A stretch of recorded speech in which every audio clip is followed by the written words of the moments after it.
Every doctor, every engineer, every mind in Silicon Valley had given up on the 10-year-old boy lying silent on the marble floor, a child who had never once heard his mother's voice. And just when the world surrendered, a single father in a maintenance uniform ran in, knelt beside the boy, and did something no machine, no billionaire, no algorithm ever could. Silicon Valley heard everything.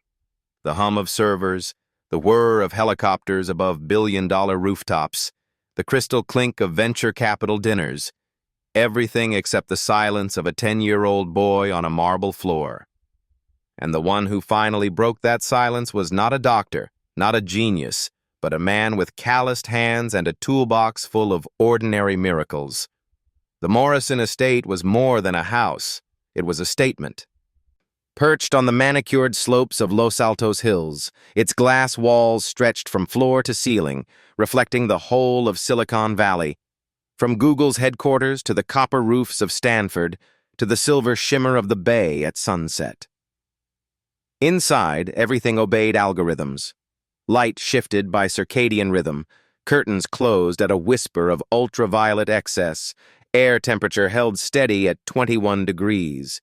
It was perfection, sterile, immaculate, and utterly lifeless. No one raised their voice there. The staff moved like phantoms on felt soles. They whispered among themselves only when sure no censor was listening. The lady of this house loves precision. She loves control. And she cannot stand noise. They meant it literally. Alexandra Morrison, 32, founder and CEO of Neurotech, a $4.7 billion medical AI empire, was allergic to error. Forbes called her the female Elon Musk of healthcare. TechCrunch said she was a genius without emotion. Her calendar was sliced into 15-minute blocks. Her reputation, diamond cut. Yet beneath that precision lived a woman who hadn't slept through a single night in 10 years, not since her son, Leo, was born deaf. Leo Morrison, age 10, wasn't the wild kind of deaf child who screamed for sound. He was still. Frighteningly still. He spent hours by the glass railing, pressing his ear against it as if vibration alone might translate into sound. He had never heard rain, or wind, or his mother's voice. Every doctor, from Johns Hopkins to London's Great Ormond Street, had said the same thing. Profound sensorineural deafness. The brain receives no signal. It's not the ear. 10 years of scans, electrodes, and implants had turned into one permanent conclusion. And once the mind accepts a diagnosis, the eyes stop looking. That morning began like every other, a choreography of quiet. The espresso machine hissed in silence, doors opened with hydraulic grace, and Marcus Webb, the 45-year-old head of security, patrolled the grounds like a sentinel cast in iron. A former Secret Service agent, Marcus trusted no one, especially outsiders. Which was why, when a dusty pickup truck rattled up the hill at 8:02 a.m., he narrowed his eyes. Out stepped Dave Kellerman, maintenance technician. Blue overalls, gray t-shirt, steel-toed boots, toolbox in hand. He looked ordinary. But there was something in his eyes, the look of a man who had seen death, yet still chose kindness. 9 years earlier, Dave had been a paramedic in Fresno County, a man who raced toward sirens, not away from them. Then came the night that broke America, the Las Vegas shooting, October 1st, 2017. His wife, Rachel, a nurse, his son, went there for a weekend trip with friends and never came home. 58 dead, 850 wounded. Dave drove through the night with his 4-year-old son, Ethan, asleep in the back seat, only to find a white sheet over the woman he loved. After that, every ambulance siren made him shake. He quit, buried the uniform, and took any job that paid for Ethan's health insurance. Security guard, delivery driver, janitor, technician. He rebuilt life one paycheck at a time. He'd stopped believing in miracles until he met a boy who lived inside silence. Marcus blocked his way at the gate. Today, you check the pool filter and basement pipes. You don't wander. You don't talk to the family. You finish and you leave. Dave nodded. Understood. And stay away from the kid. Dave frowned. The kid? Mrs. Morrison's son. You don't go near him. That clear? Crystal. Marcus scanned his badge and stepped aside. The gate hissed open. Dave carried his ladder across the marble terrace, through automatic doors that parted soundlessly. Inside, the air was too clean, like an operating room. He could smell cedar, leather, disinfectant, and the faint ozone of polished circuitry. He knelt by the control unit, adjusted a valve, and listened to the kind of whisper only those who fix things can hear. Water pulsing, pipes breathing, pressure humming wrong. He traced the vibration, tightened a joint, then rose to check the next line. That was when he saw the boy. At the end of the long corridor, sunlight spilled across a child sitting on the floor. Small frame, bare feet, toy cars lined in perfect symmetry. His head tilted, ear pressed to the glass, eyes distant. Dave paused. Something in his chest clenched. That look, focused, silent, aching. He had seen it once before, in the mirror of a hospital hallway where his son waited for news that would never come. He stepped forward quietly and lifted his hand. Not a wave of intrusion, just a gentle motion. I see you. Leo turned. Gray-green eyes, wary but curious. He didn't move, didn't sign, didn't speak. Then, to Dave's quiet astonishment, he raised one small hand and waved back. No sound. No words. Just recognition. Two strangers acknowledging each other's solitude. From down the hall, Marcus watched. His jaw tightened. He made a note on his tablet. Kellerman. Observed interacting with child. In Marcus's world, compassion looked too much like threat. Dave moved on, but that tiny exchange haunted him through the day.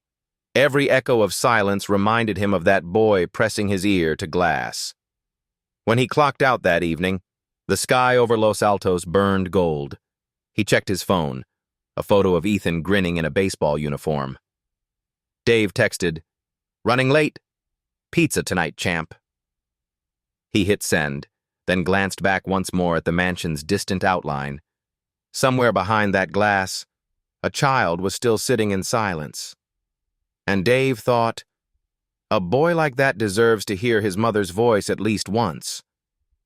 He didn't know that within days, he would kneel beside that same child, holding something black, alive, and impossible in his trembling hand, and that moment would tear open not just one life, but an entire medical empire. What he did know, with absolute clarity, as he drove down the winding hill toward home, was this. That boy was lonely. And people who have known grief, the real kind, never turn their backs on loneliness. Dave Kellerman did not belong to Silicon Valley. He could fix its pipes, sure. He could rewire a smart panel, patch an irrigation line, replace a pool pump, even reset a misbehaving home AI hub. But he did not belong to the world of rooftop parties and Series C funding and $8 oat milk lattes. His hands were wrong for it, scarred, broad, old before their time.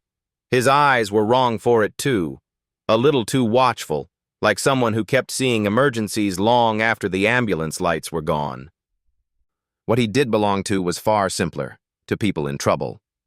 Years of being a paramedic had carved something permanent into him, a reflex to notice what everyone else walked past. The faint wince. The child sitting too still. The mother pretending she was fine. He could be holding a wrench and still be doing triage in his head. That was why the boy in the glass hallway stayed with him. That night, after leaving the Morrison estate, he drove back down to Sunnyvale, to the modest two-bedroom apartment he shared with his son. The sunset had already sunk behind the hills, leaving the sky in long purple brushstrokes. He parked, grabbed the toolbox, and headed up the stairs. "Dad!" Ethan barreled into him at the door. 9 years old, sun-browned, T-shirt with a faded Giants logo. He smelled of sweat, grass, and school cafeteria. Real life. "Hey, champ." Dave hugged him tight, too tight sometimes, the way men do when they've once lost the person they loved most. "Homework?" "Done," Ethan grinned. "Mostly." "Mostly?" Dave arched an eyebrow. Okay, I left the boring part. We eat, then math." "No." "Yes." Dave laughed, kicking the door shut.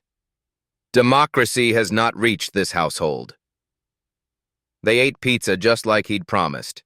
Cheap, box warm, shared on the couch. Ethan chattered about school, about Coach Anthony, about a kid named Miles who always bragged because his dad worked at Apple. Dave listened, nodding. But somewhere in the middle of Ethan's story about kickball, his mind returned, uninvited, to the other boy, the one in silence. Ethan noticed. "Dad? You're doing the thing." "What thing?" "The I'm looking at you but I'm not here thing." Dave smiled faintly. Kids were brutally perceptive. "Just work stuff." "Bad?" Ethan asked. "Not bad. Just big." "Bigger than when Mrs. Tran's heater blew up?" Dave chuckled. "A little bigger than that." Ethan shrugged, accepting it the way children accept that adults sometimes stare at nothing. "You gonna be home tomorrow?" "In the morning, no. I got a big house up in the hills again." "The fancy one?" "Yeah." "The one with the glass?" Ethan's eyes lit. "Do they have, like, robots?" "A few." "Do they have kids?" Dave paused. "Yeah, they do." Ethan tilted his head. "Are they nice?" That was a good question. Were they? The boy had waved. He looked lonely. He looked like he would have been nice if anyone had let him. Dave tousled Ethan's hair. "I think he's quiet. Like me when—" Ethan stopped. His face shifted. A flash of that night in Las Vegas he didn't remember properly, only in pieces. A hallway, his dad crying, strangers. He bit his lip. Dave reached over. "Hey, you can ask any time." "I know." "Nothing you ask makes me sad." "That's a lie," Ethan said, soft but sharp. Rachel's son, without doubt. "But it's okay." Dave swallowed. "Yeah, it's okay." He tucked Ethan in later, turning off the lamp but leaving the hallway light on. Always the hallway light on. Grief made fathers overprotective. He stood at the doorway for too long, watching his boy sleep, chest rising steady. Then he went to the kitchen, opened his laptop, and did what he always did when something bothered him. He researched.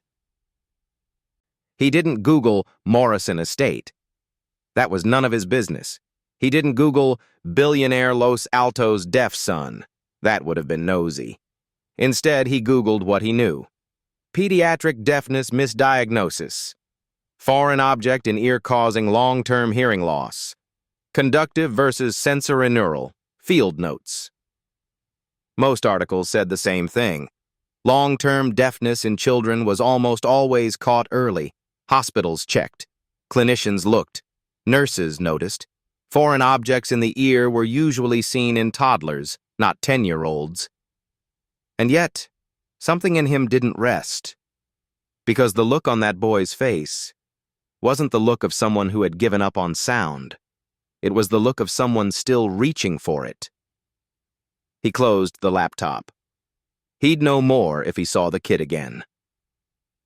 The second time Dave went up to the Morrison property, Marcus's tone was even flatter. You were seen waving to the boy.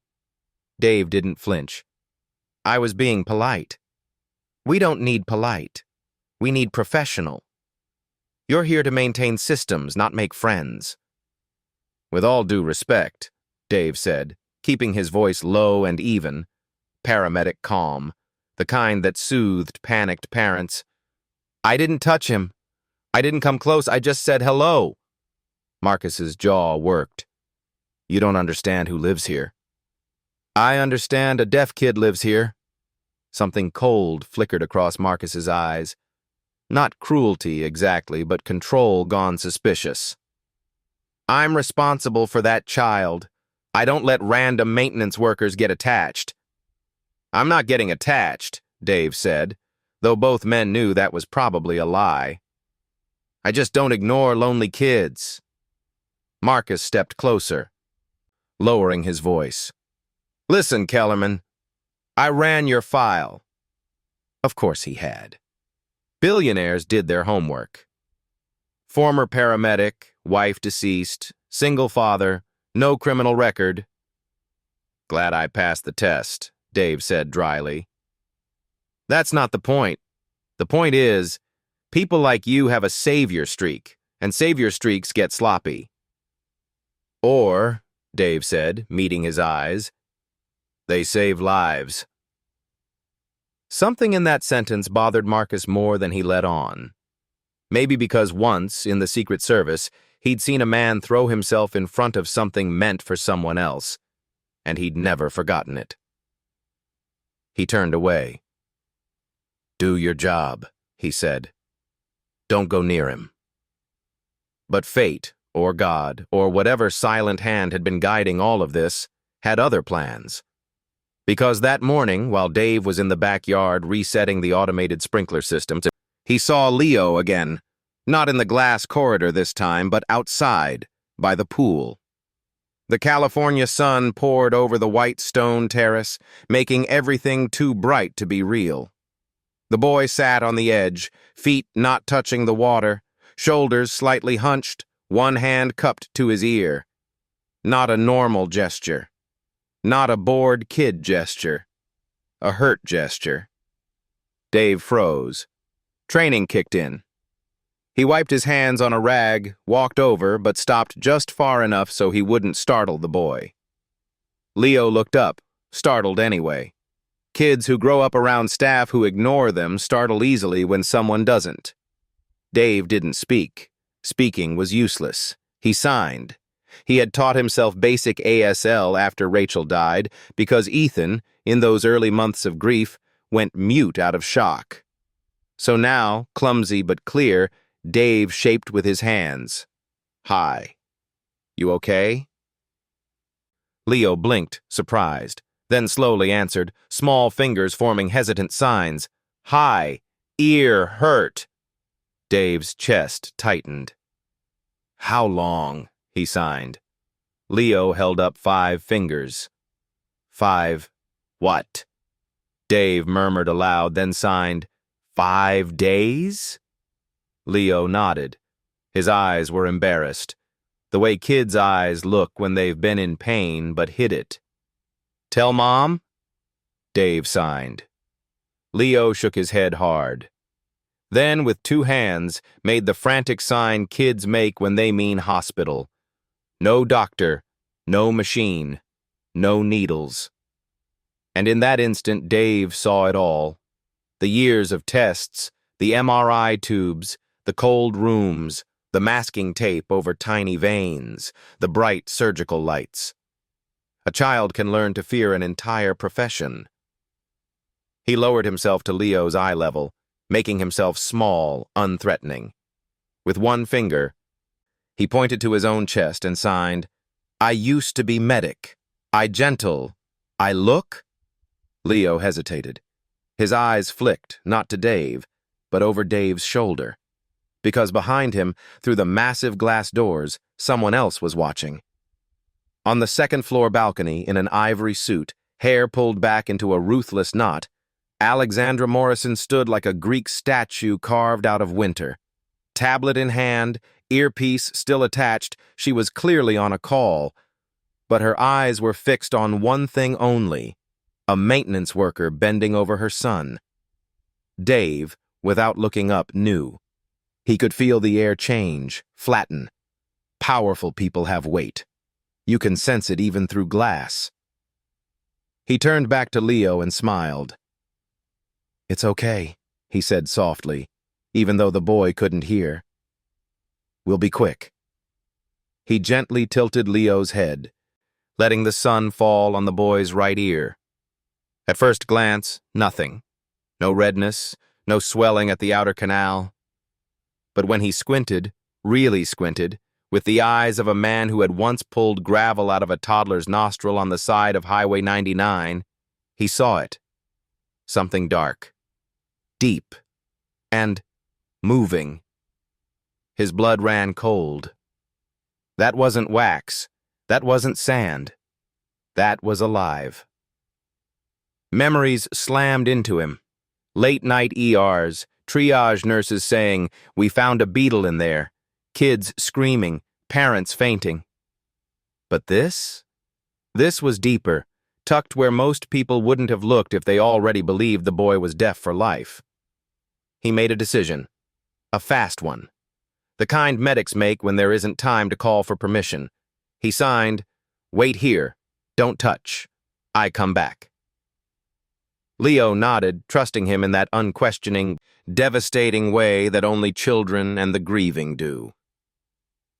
Dave stood and walked straight into the oncoming storm. The house had always been silent. That morning it learned a new kind of silence, the one that comes before impact. Alexandra Morrison's heels struck the marble like a metronome made of glass. The meeting in Zurich still whispered in her earpiece, voices from 3 time zones away, but her attention was no longer on the quarterly reports. From the second-floor balcony she had seen it. A worker kneeling beside her son. Her voice cut into the air like a blade. "What are you doing to my son?" The echo traveled faster than thought. Marcus Webb, down the hall, reacted before the question ended. His radio clicked.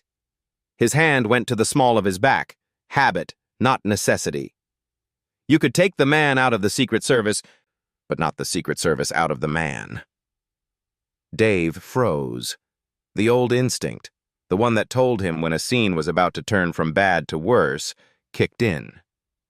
He raised his hands, palms open, voice steady. "Miss Morrison, I'm sorry if I scared him." He said his ear hurt. "I used to be a medic. I just wanted to check." "Check?" she snapped, descending the stairs like a storm in white silk. "Do you have a license to check? Are you his doctor? Who gave you permission to touch my child?" Leo shrank back, small shoulders pressed to the glass wall. His eyes darted from his mother to Dave, panic blooming like a bruise. Dave's voice dropped. "I saw something inside his ear.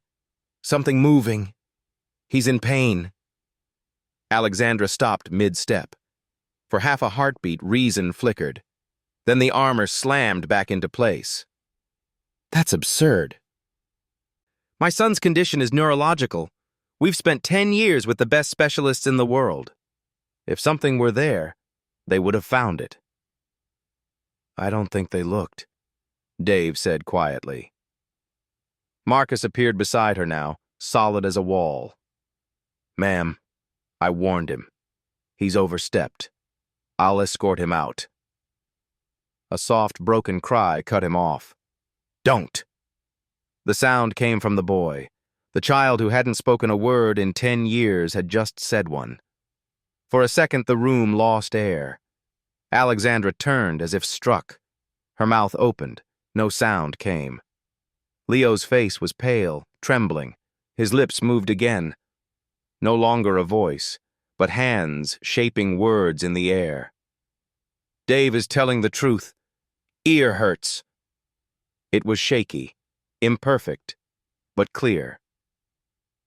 Alexandra dropped to her knees, the mother rising through the armor. Her fingers brushed his cheek. Your ear hurts? For how long? Leo held up 5 fingers, then signed haltingly, "Afraid of doctors. Afraid they hurt." Her breath caught. Memories crashed, operating tables, wires, electrodes, the way his little body had arched when they tested stimuli he could not understand. She had told herself it was necessary. Progress always required pain. Now she saw what that belief had cost. Her voice cracked. "Oh, sweetheart." Dave stood still, every instinct urging him to give space to what was sacred. A mother realizing her own walls had trapped her child. But Leo turned toward him, eyes bright with pleading, his small hands shaped again slowly, desperately. "Help me." Alexandra saw it. The trust that should have belonged to her, given instead to a stranger in work boots. It hurt. But it was real. She rose, drew a breath, and said in a voice made of fear and steel, "If you hurt him, I will ruin your life." Dave nodded once. "I know." "Marcus," she ordered, "bring a flashlight, antiseptic, and tweezers. Now." Marcus hesitated, duty wrestling with disbelief, but he went. Dave knelt again, slow, deliberate.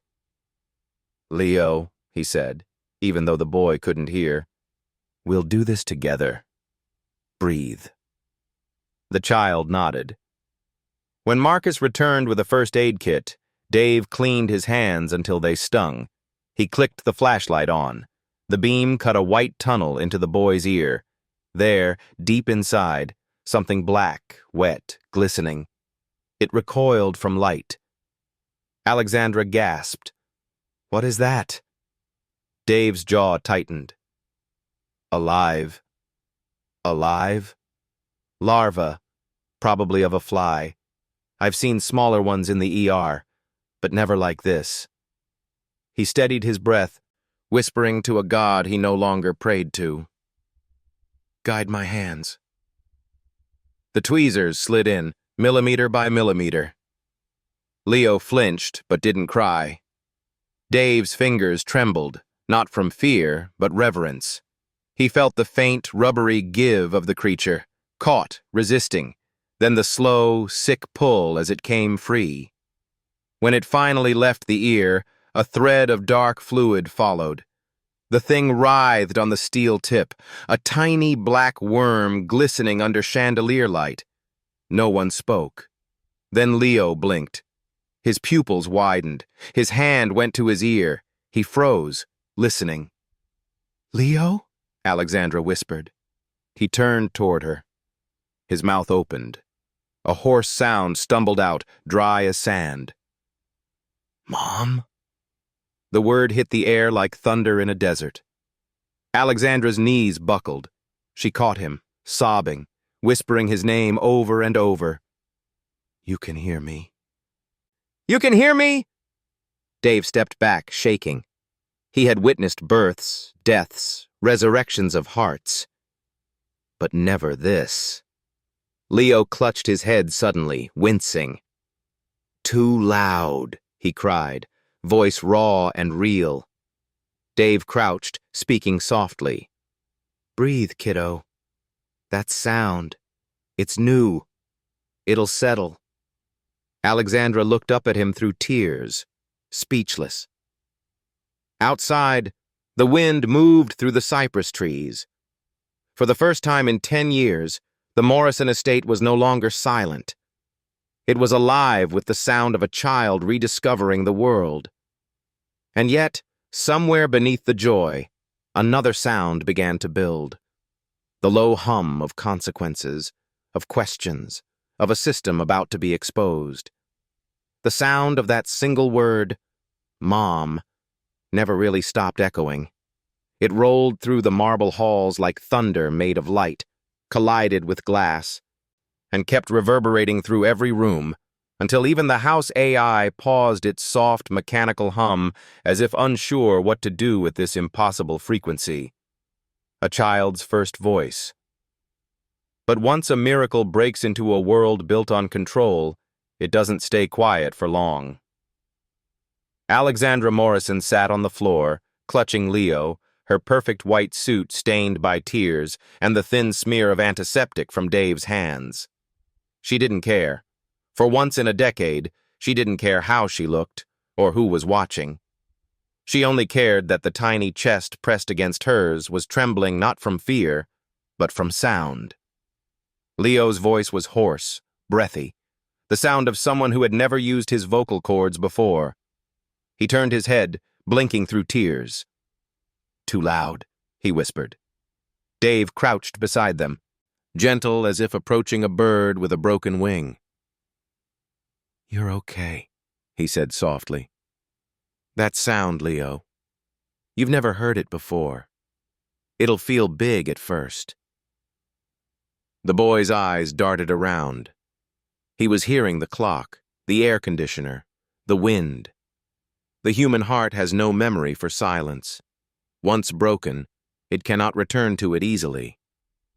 Alexandra looked up, trembling. What did you just do?" Dave met her gaze. "I took out what shouldn't have been there." She swallowed, her throat dry.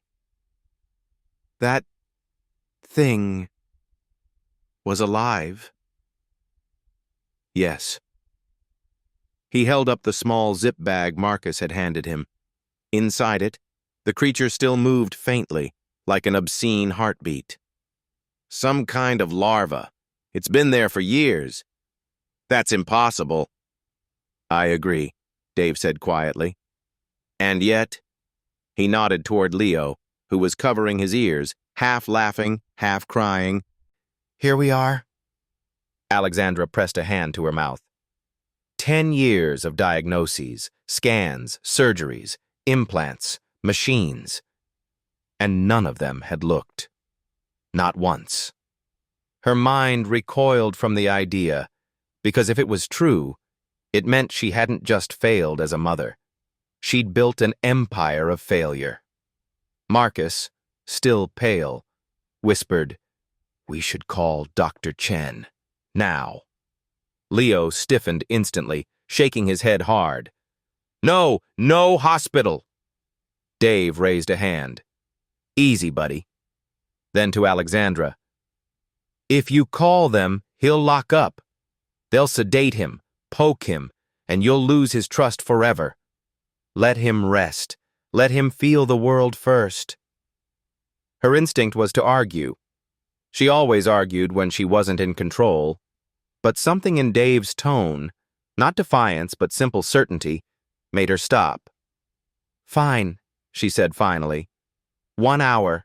Then I'm calling Dr. Chen." Dave nodded. "That's fair."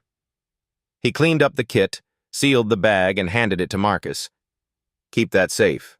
You'll want someone to analyze it." Marcus stared at the bag as though holding the proof of a crime. "What are you, exactly?" he asked under his breath. Dave hesitated. "A man who used to save people. And sometimes still does." Later that evening, when the paramedics and private doctors had finished their rushed examinations, stunned, silent, no longer skeptical, the Morrison estate emptied out. The night settled like a blanket over the hills. Dave waited near the service exit, his toolbox by his feet. He should have left already. He knew that. But he couldn't move. There was something unfinished in the air, the kind of stillness that comes before a life turns. Alexandra appeared in the doorway. She had changed. No longer the CEO in white, but a woman in a simple sweater, barefoot, hair loosened. For the first time since he met her, her armor was gone. "He's asleep," she said softly. Dave nodded. "Good. He'll need rest." She crossed her arms, exhaling. "You have no idea what you've done." "I'm aware," he said. No. She stepped closer.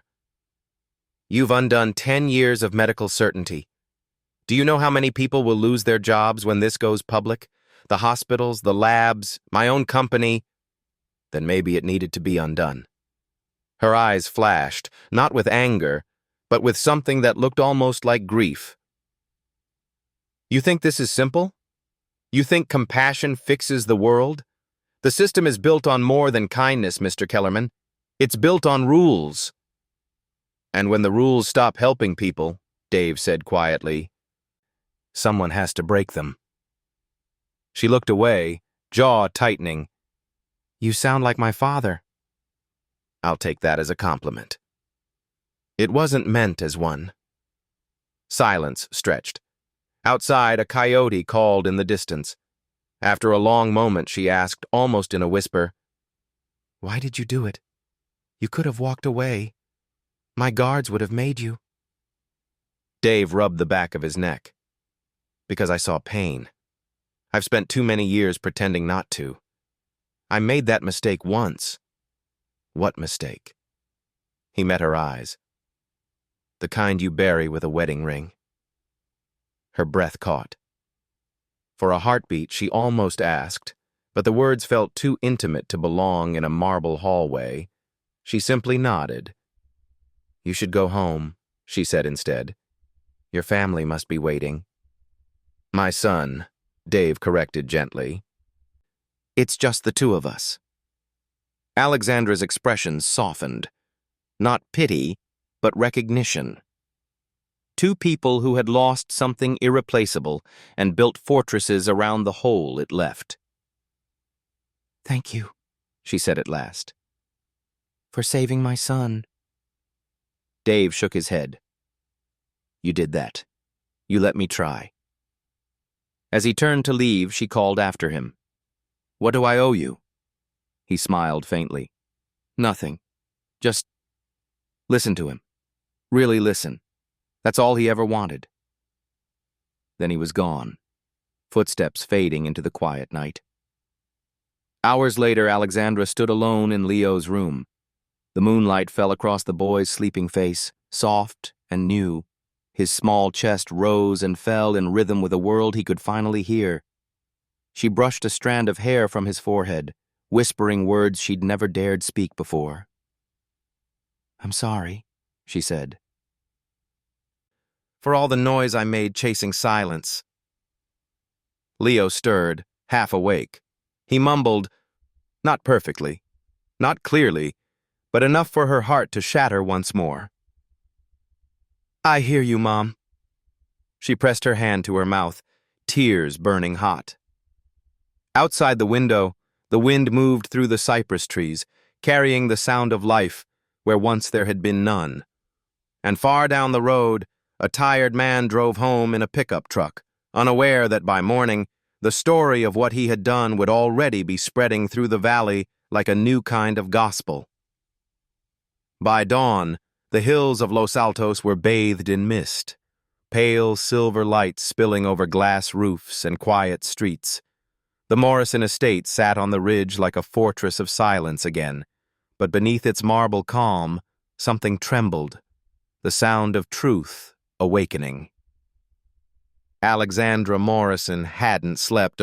She sat in her study, the larva sealed in a sterile specimen tube before her, her reflection splitting across its glass. Every now and then it twitched, still faintly alive. A black heartbeat against a billion-dollar empire built on algorithms and diagnostics. She had built neurotech to end human error. Now she had to admit the cruelest irony. The error had never been human enough. At 7:42 a.m., the front gates opened. Dr. Richard Chen arrived, 60, immaculate, the chief neurologist of her private institute, a man who had stood beside her in every magazine cover and keynote stage. Behind him came two assistants, one carrying an otoscope case, the other a laptop for live data recording. Alexandra didn't greet them with her usual precision. She pointed to the sealed tube instead. Explain this, she said simply. Dr. Chen frowned. What is it? The reason my son can hear. He blinked, thinking he'd misheard. I beg your pardon? Last night, she said, voice trembling between exhaustion and fury. A maintenance technician removed this from Leo's ear. A technician? Former paramedic, David Kellerman. He saw what 10 years of specialists didn't. Dr. Chen paled. That's not possible. We performed full audiological workups, multiple MRIs. We had definitive proof of sensorineural... Definitive, she repeated bitterly. The word people use when they've stopped listening. He stepped forward, peering at the tube. Inside, the larva twitched again, black and glossy. This looks like a dermestid larva. But that would require... He stopped, swallowing hard. Years of habitation. Alexandra's eyes sharpened. Years? Possibly since infancy. It could have blocked the canal completely, created pressure, tricking every test. But that shouldn't have been missed. Yet it was. Her words hit like a hammer on glass. Downstairs, Leo sat on the sofa with noise-canceling headphones, the world still too bright, too loud. He turned when Dave entered. The man had come early, uninvited but not unwelcome. You're up early, kiddo, Dave said softly. Leo smiled shyly, tapping his ear. I hear birds. Dave grinned. Yeah? What do they sound like? Leo frowned, thinking. Like sky talking. Dave laughed. Not the kind that fills a room, but the kind that softens it. Alexandra appeared on the landing above. For once, she didn't interrupt. She just watched. The janitor and her son, speaking in signs, laughter and fragments of new sound. It was the most human her house had felt in years. But then Marcus entered, tablet in hand, face grave. Miss Morrison, you need to see this. On his screen glowed a single line from Neurotech's internal report log. Subject, Leo Morrison. Ear discomfort noted. Entry reason. Behavioral manifestation of frustration. No further examination required. And there were 14 identical entries across 3 years. 14 times, her son had complained. 14 times, someone had written him off as behavioral. Alexandra's hand shook. Pull every file. Marcus tapped rapidly. There are hundreds, all with the same pattern. Who signed off on them? Department head, Dr. Richard Chen. Dave exhaled slowly. He'd seen it before. Systems that treated symptoms, not souls. He glanced at Alexandra. Now you know. She looked up at him, eyes rimmed red. What would you do if this were your child? He didn't hesitate. Burn it all down and start over. An hour later, the conference room of the estate was transformed into a tribunal. Dr. Chen stood stiff, defensive. Alexandra, pale but composed. Dave, silent in the background, a witness to a reckoning that had been coming for years. Alexandra pressed play on a recording, her own voice from the night before, trembling as Leo spoke for the first time. The sound filled the room, soft but undeniable. Mom? When it ended, the silence was unbearable. She turned to Dr. Chen. Explain to me how this happened. He tried. Miss Morrison, we followed diagnostic protocol. Once the tests confirmed neural impairment, there was no medical justification for looking into his ear? She snapped. For shining a flashlight and using a pair of tweezers? Miss Morrison, no, doctor. You diagnosed my son's brain before you checked his body. Her voice trembled, but she didn't stop. You assumed complexity because simplicity didn't fit your data. You trusted the algorithm more than your own eyes. Dr. Chen's shoulders sagged. We believed the science. So did I, she whispered, and it made me deaf. By noon, the story had already leaked. Someone inside the institute had sent the report to a journalist. By evening, the headline flashed across every tech site in America.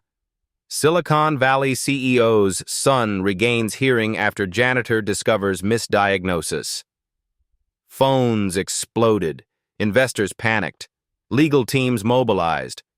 Alexandra's empire was burning, and she didn't stop it. Instead, she called the one person she knew wouldn't tell her what she wanted to hear. Dave answered on the second ring. Yeah.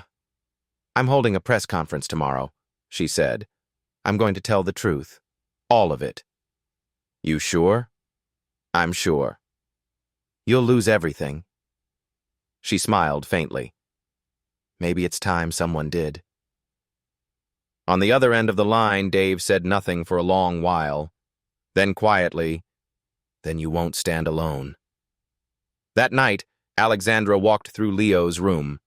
He sat by the window, a small keyboard on his lap, pressing random keys. The notes were soft, uneven, clumsy little bursts of discovery. She leaned against the doorway. That sounds beautiful, he grinned. I make song for you. She smiled, tears welling. What's it called?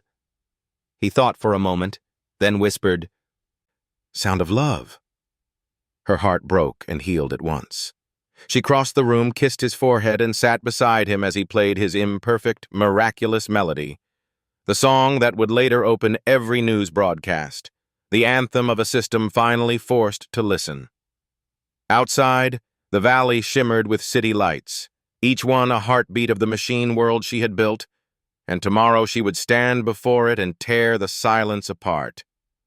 Morning broke sharp and gold across the Bay Area, as if the sun itself wanted to witness the reckoning. By 9 a.m., the auditorium at the Neurotech headquarters in Palo Alto was full. Journalists, investors, medical researchers, and people who had once called Alexandra Morrison the future of medicine. Now they came to see if that future had collapsed.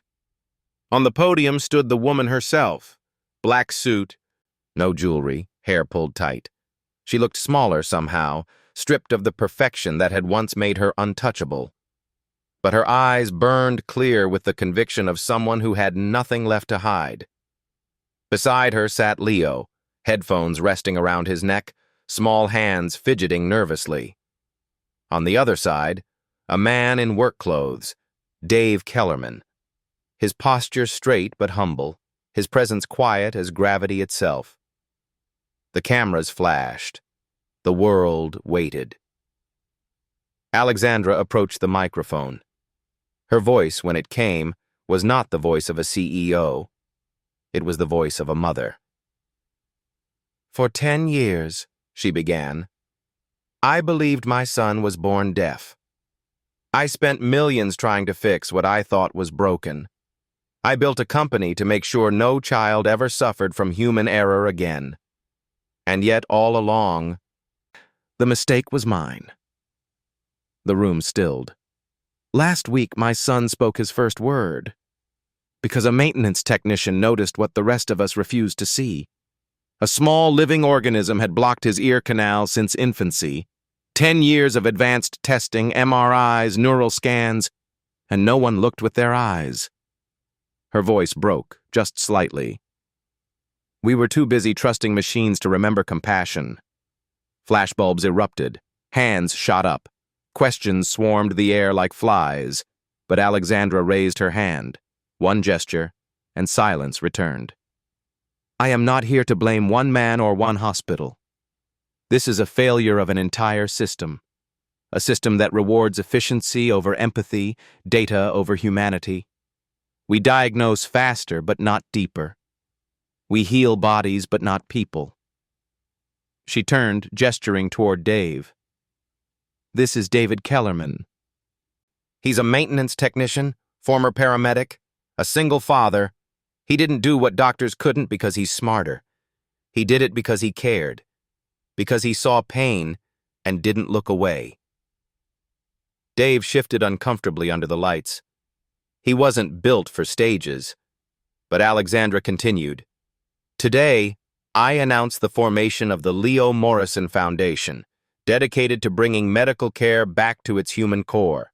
It will provide free hearing screenings for children worldwide, not just through technology, but through human touch, and Mr. Kellerman will serve as our executive director." The room erupted in murmurs, disbelief, then applause that built like a wave. Dave blinked, stunned. He leaned toward her. "Miss Morrison, I'm no executive. I fix leaks and wires." She smiled, a soft, tired smile that carried the weight of humility learned too late. "Then you're exactly the kind of man who should be leading us." Outside, the world reacted like thunder. CNN ran the headline, "Tech CEO admits decade-long medical blind spot, credits janitor for son's miracle." Medical boards scrambled to issue statements. The Lancet published an emergency editorial calling the case a wake-up call for diagnostic arrogance. And somewhere between outrage and awe, the story became something bigger, the return of listening. Hospitals began checking their protocols. Doctors re-examined old cases. Parents across the world booked appointments, holding onto fragile hope. But not all voices were kind. By evening, investors were fleeing neurotech. The company's stock plummeted 30%. Anonymous board members accused Alexandra of performative contrition. Lawsuits were whispered. And through it all, Alexandra remained unmoved. She'd lived a decade building glass towers. Now she was ready to live in the ruins, because ruins, at least, were real. That night, in a quiet cafe off University Avenue, Dave sat alone at a corner table. His phone buzzed non-stop, news alerts, interview requests, invitations to talk shows. He ignored them all. When Alexandra arrived, she didn't look like a billionaire anymore, just a mother. She slid into the seat across from him. "You did well today," she said. He chuckled. "I didn't say a word." "Exactly," she smiled faintly. "Sometimes silence speaks loudest." He looked at her, studying the faint lines under her eyes, the kind that come not from age, but from trying to carry too much. "Why me?" he asked finally. "You could hire 1,000 experts." "Because you remember what it means to listen." Dave exhaled. "You realize this will ruin you, right? The lawsuits, the board." "I built that empire," she said quietly. "If it falls, it'll make room for something better." They sat for a long time, neither speaking. Outside, the city lights flickered like thoughts, fragile, luminous, human. After a while, she asked, "How's your son?" "Ethan?" Dave smiled. "Good kid, strong, smarter than me most days. I'd like to meet him." "Maybe you will." When Dave finally drove home, the air was cool and soft with fog. Ethan was asleep on the couch, TV still glowing. Dave turned it off, tucked a blanket over him, and stood watching. His phone buzzed again. This time, a text from Alexandra. "The first clinic opens next month. We'll call it Sound of Love." He stared at the words for a long time. Then he looked at his son, dreaming quietly, and smiled. The next morning, newspapers called it the day the world listened. Hospitals across the country announced new compassion checks, mandatory physical examinations before any AI-assisted diagnosis. And in a corner of Silicon Valley, the janitor who once carried a toolbox now carried a mission: to remind an empire that healing begins with seeing, not coding. But in the quiet before sleep that night, Dave wrote a note in his old rescue log, the same one he'd carried since his paramedic days. "Miracles aren't loud. They whisper through people who still care enough to hear." He closed the notebook, turned off the light, and for the first time in years, let himself rest. Not because the world was fixed, but because it had finally started to listen. The morning after the press conference, San Francisco woke up divided. Half the city called it a miracle. The other half called it a scandal. News anchors dissected every sentence of Alexandra Morrison's confession. Talk shows debated whether she had sabotaged her own company or saved modern medicine. Investors called it reckless. Parents called it brave. Doctors called it humbling.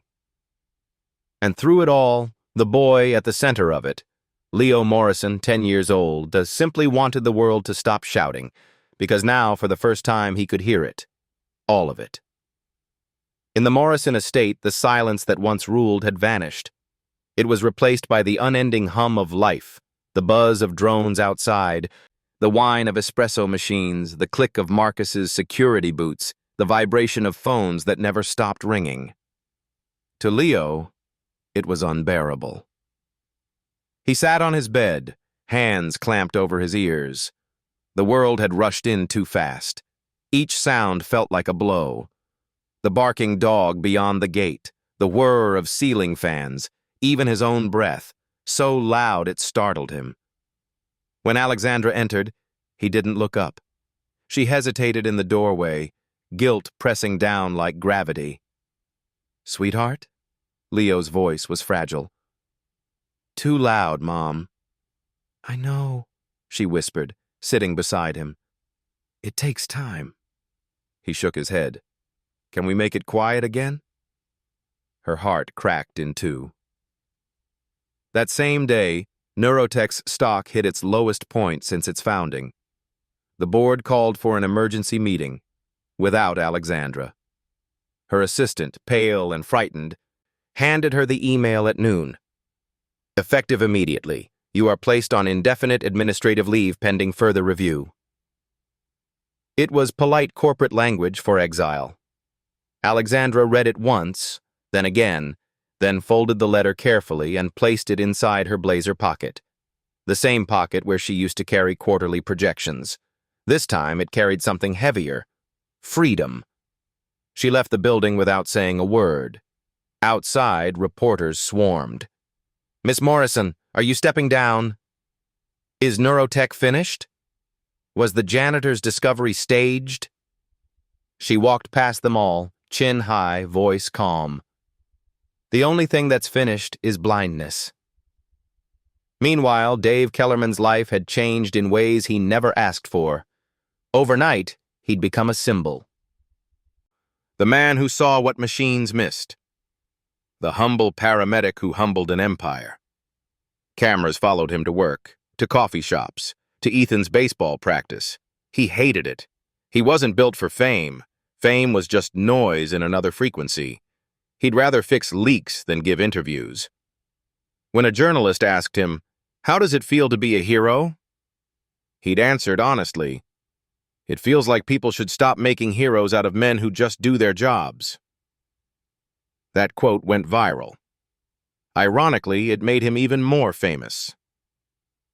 2 weeks later, the Leo Morrison Foundation opened its first clinic, a modest space in Mountain View with walls the color of calm sea glass and hand-painted words above the entrance. "We hear you." Dave refused a grand opening ceremony. No ribbon cutting, no celebrity endorsements. Just a line of families waiting, children clutching worn appointment slips, parents holding hope. Inside, volunteer doctors examined each child with care. Dave watched quietly from the doorway, hands in his pockets, sleeves rolled to the elbows. For the first time since Rachel's death, he felt useful again. Not for money, not for recognition, but for something holy. The act of listening. Ethan ran between patients, handing out juice boxes and stickers. "You're famous, Dad," he teased. "Don't remind me." "Do we get free snacks for being famous?" Dave laughed. "That's the real reason you volunteered, huh?" The laughter drew Leo from the back room. He walked toward them slowly, still wearing his noise-canceling headphones. When he saw Ethan, he smiled, the kind of smile that starts shy but ends brave. "Hi," Leo said softly. Ethan grinned. "Hey, Soundboy." Leo giggled. "Soundboy?" "Yeah," Ethan said proudly. "You're the kid who made the world listen. I read it online." Leo shook his head. "I just heard." "Exactly," Ethan said. "You heard. And that's huge." Later that afternoon, Alexandra arrived at the clinic. She looked different. No guards, no entourage, no digital assistants trailing her every step. Just a mother carrying a thermos of tea and a donation envelope.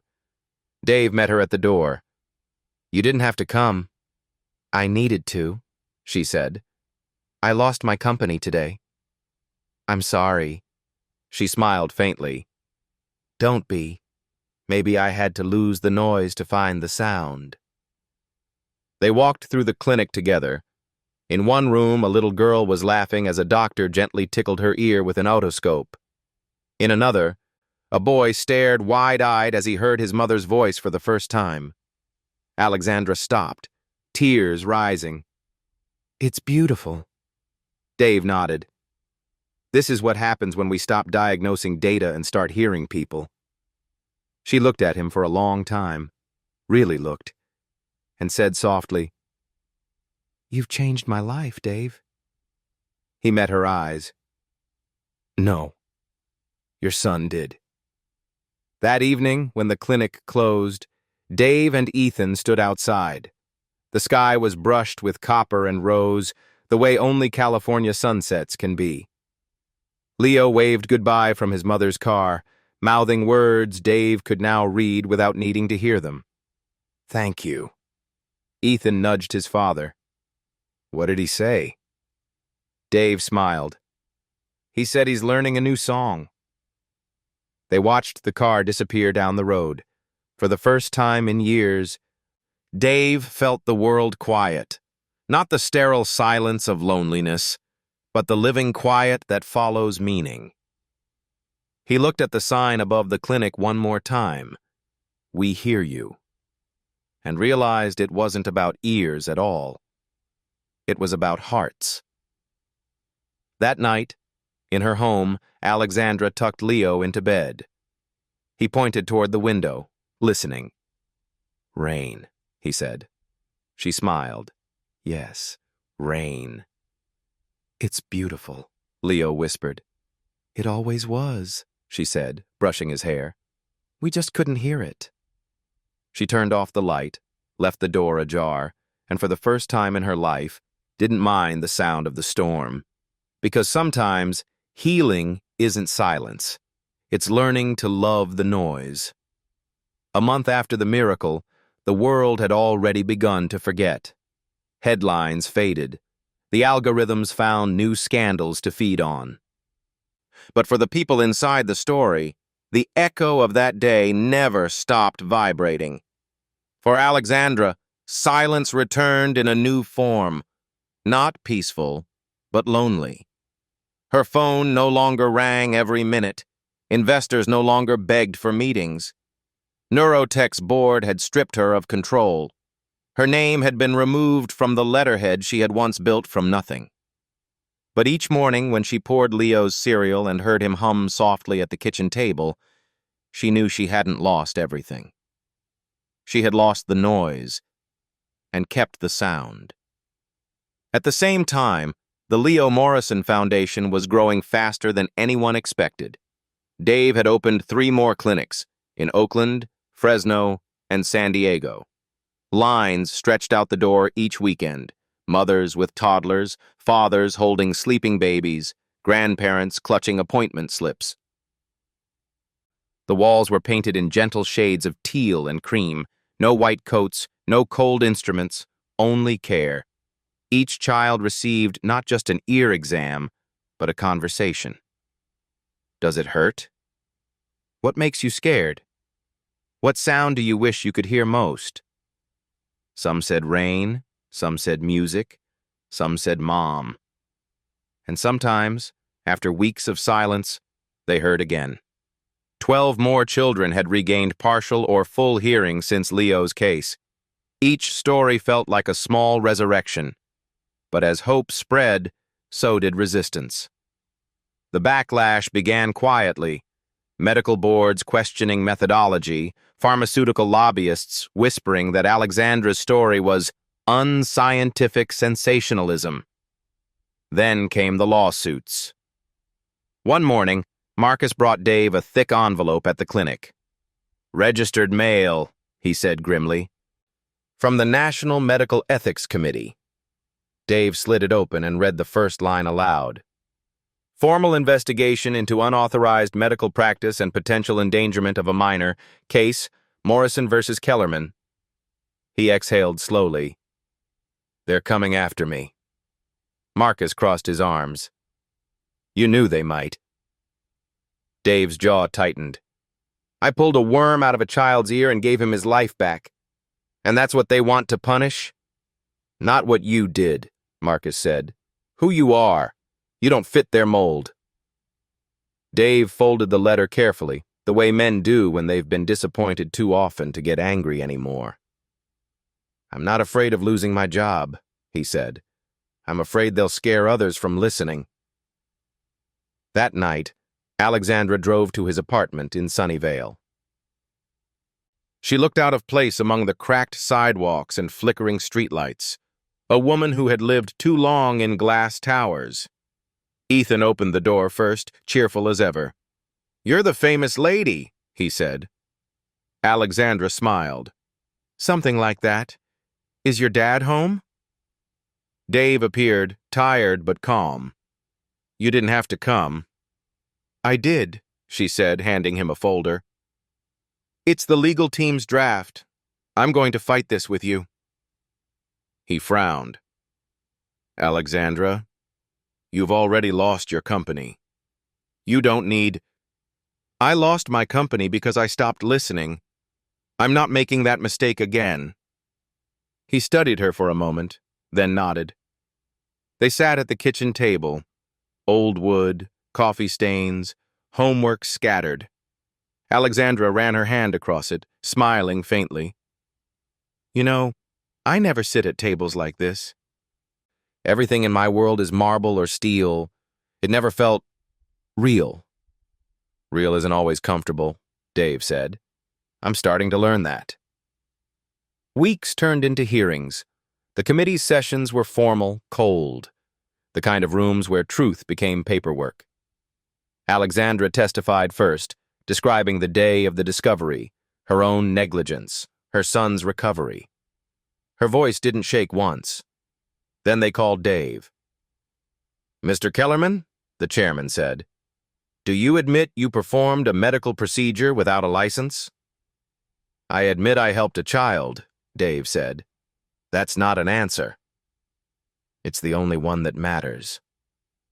Did you consider that you might have caused harm?" Dave met the man's gaze. "I considered what would happen if I did nothing. The boy had been in pain for years. Everyone looked at scans. No one looked at him." "Sometimes the risk isn't action, it's indifference." The room fell silent. The stenographer paused. Alexandra watched from the front row, a quiet tear sliding down her cheek. 2 weeks later, the committee dismissed the case. No charges, no punishment. But their statement carried a warning. Compassion must never replace compliance. Dave folded the printed verdict, tucked it in his jacket, and murmured, "Maybe it should." That night, Leo visited the clinic with his mother. He wore a small hearing aid, not because he needed it, but to manage the new range of sounds he was learning to navigate. He ran down the hallway, laughing, calling Dave's name. "Uncle Dave!" Dave knelt to meet him. "Hey, champ, how's school?" Leo's smile faded a little. "Kids laugh at me. They say my voice sounds funny." Dave's voice softened. "They laughed at me too once, when I said ordinary people could do extraordinary things. Did you stop?" Dave smiled. Never. Leo grinned. Then I won't either. Later, as they stood by the door, Alexandra turned to Dave. I owe you more than I can repay. You don't owe me anything, he said. Just promise me one thing. What? Don't stop making noise. She laughed softly. That used to be my biggest problem. Now it's your gift.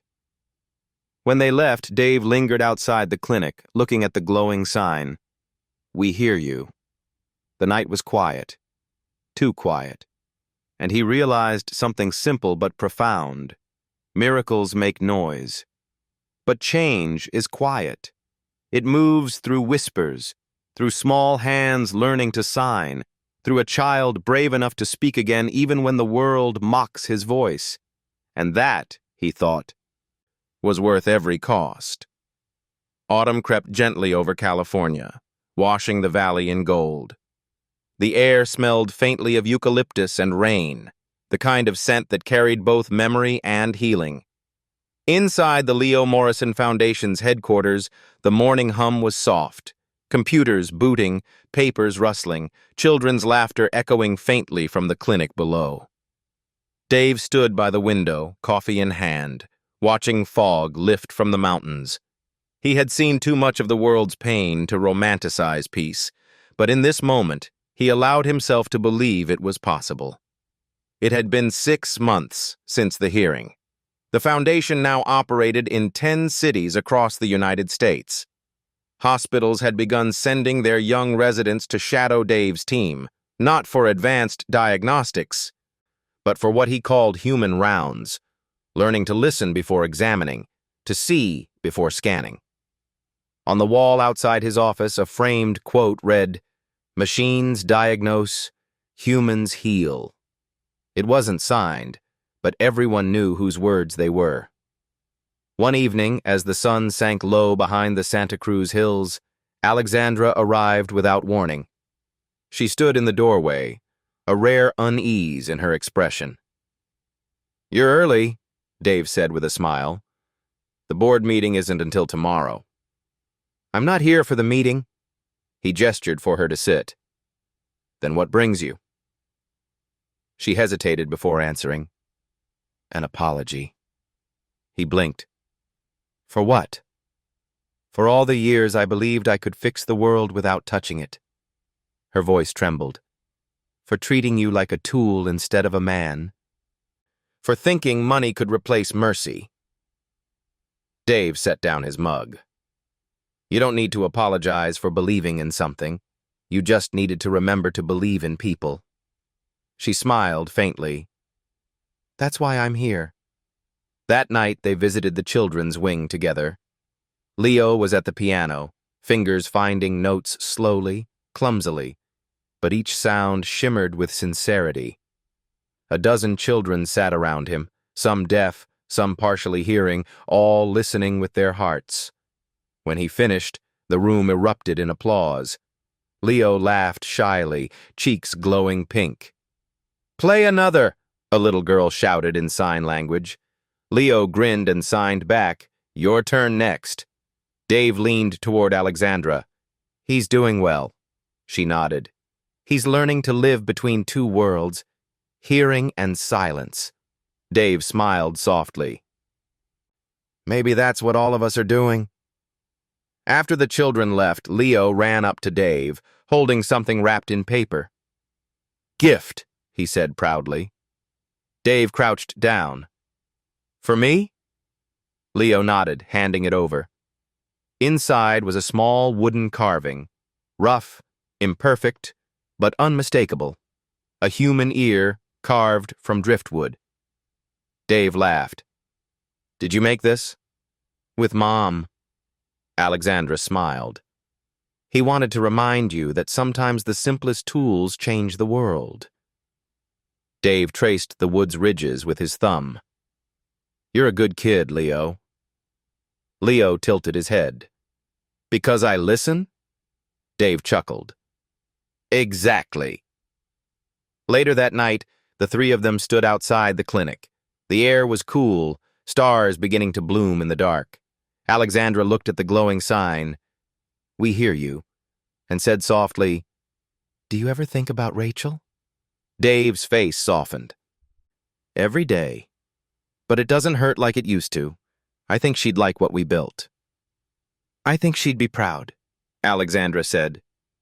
He nodded, quiet for a long time. "You know," he said finally, "for years I kept asking why she had to die. Why we had to lose everything. But now, I think I understand." "What do you mean?" "Because if she hadn't, I wouldn't be here. I wouldn't have met your son, and Leo wouldn't have found his voice." He paused. Sometimes pain isn't punishment. It's preparation. Alexandra looked away, tears glistening in the starlight. "That's beautiful." He smiled gently. "It's true." Before leaving, Alexandra turned to him. "Tomorrow I'm going to New York. They're offering me a seat on the Global Health Ethics Council. I told them I'd only accept if they let me rebuild the system from within. Human-first care, not just digital efficiency." Dave nodded approvingly. "Then you haven't changed. You've evolved." "And you?" she asked. "What will you do when the Foundation doesn't need you anymore?" He looked toward the children's wing, where faint laughter still echoed. "It'll always need someone who remembers where it began. But maybe I'll take Ethan and travel. Small towns, rural hospitals, places people forget exist." "To listen?" He smiled. "Always." The next morning, Leo ran to the balcony, calling out as Alexandra's car pulled away. "Mom!" She rolled down the window, smiling. "Yes, sweetheart?" He pointed upward. "I can hear the wind." She laughed through tears. "Then listen closely. It's saying I love you." Leo closed his eyes, head tilted to the sky. And in that moment, between sound and silence, between science and soul, between two people who had healed each other without meaning to, forgiveness took shape. It didn't arrive like thunder. It came quietly, like a breath after years of holding it in. And for once, the sound of it was enough. 1 year later, the world had moved on, as it always does. But in one quiet corner of San Francisco, at the edge of Golden Gate Park, the Leo Morrison Foundation celebrated its first anniversary. No red carpets, no champagne, no spotlights, just people. Hundreds of them, parents, doctors, volunteers, and children who could now hear the world that once shut them out. A handmade banner fluttered above the entrance. Miracles don't happen once. They continue when love keeps listening. Dave Kellerman stood near the stage, wearing the same work boots he'd owned since his days as a maintenance man. A simple white shirt, sleeves rolled to the elbows, calm, humble, unshakable. He still hated speeches, but today, there was one he couldn't refuse. Alexandra Morrison was the first to speak. No longer a CEO, no longer a tech icon, just a mother and a reformer who'd spent the past year rewriting the ethics codes of global medicine. Her voice was steady, elegant, but softened by time. "A year ago," she began, "my son spoke his first word, and a man most of the world would have walked past without noticing. Gave him the gift of sound." The crowd fell utterly still. But this foundation isn't about one miracle. It's about the thousands of small ones that happen when compassion meets courage. Every time a child's pain is finally heard, every time a doctor looks a little closer instead of assuming they already know, that's a miracle too. She paused, glancing toward Dave in the front row. "Mr. Kellerman reminds us that kindness isn't a profession. It's a choice. And that choice, made again and again, can heal the world." The applause was thunderous. Not for fame, not for drama, but for truth. Then Leo walked to the stage. 11 now, taller, more confident. His hearing aid shimmered beneath the lights, and his hands still moved in gentle signs as he spoke. A boy fluent in both silence and sound. "Good evening," he said, voice still carrying that tender, imperfect melody that made every listener lean closer. "1 year ago I lived in silence. I thought it was forever. But then someone saw me, really saw me. Not as broken, not as different, but as someone worth helping." He looked at Dave. "Mr. Kellerman didn't just give me hearing. He taught me that the smallest act, one that nobody sees, can change everything." His throat trembled, but he continued. "Now I want to help other kids like me. I want to learn medicine. I want to build things that listen." Laughter and tears mixed through the audience. Dave's hands tightened on his son Ethan's shoulder.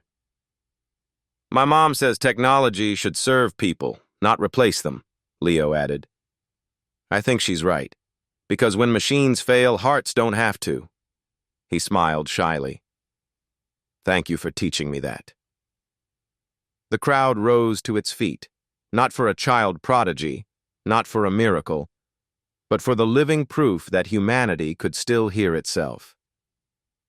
That night, long after the guests had left, Dave and Alexandra remained. The stage lights dimmed to gold. The city lights glittered through the glass walls, mirroring the stars above. "You did it," Dave said quietly. She turned, smiling. "No, we did. You, me, and a boy who refused to stop listening." He chuckled softly. "He's becoming quite the speaker." Alexandra looked toward the horizon. "He's also becoming something neither of us were when this began. Whole." Dave nodded. "Maybe that's what healing really is. Not fixing what's broken, but remembering what was always whole." Outside, Ethan and Leo were sitting on the steps together. They passed a small speaker between them, letting the sound of Beethoven's Moonlight Sonata fill the air. Leo closed his eyes. "I love this one. He wrote it when he couldn't hear." Ethan smiled. "Maybe he was listening with something else." "To what?" "To life."